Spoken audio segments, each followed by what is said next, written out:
look at this effect. They kinda flat. Now just a little bit off.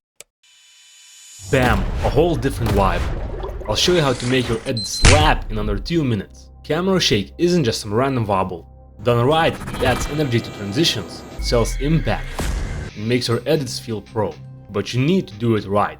I recommend to always add an adjustment clip and then add camera shake to it. That helps a lot when you have many cuts. Your main settings would be motion scale, speed scale, and motion blur. Motion scale makes the clip move more, while speed scale makes it move faster, adding more energy to it. Motion blur adds movement blur, making it more natural. By combining these settings, you can create something truly unique. Follow these 2 tips.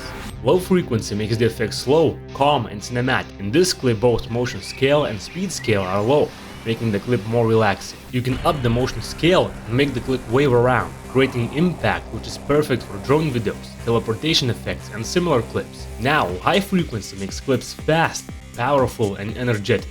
In this clip, both motion scale and speed scale are high, making the clip intense and explosive. You can turn motion scale down, making the shake quick and subtle, suitable for quick action clips. Or turn it up and make sick, high energy effects and explosive videos. Practice this effect and your edits will instantly level up. This pairs beautifully with this amazing effect from my other video. Watch it next if you want to up your skills even more.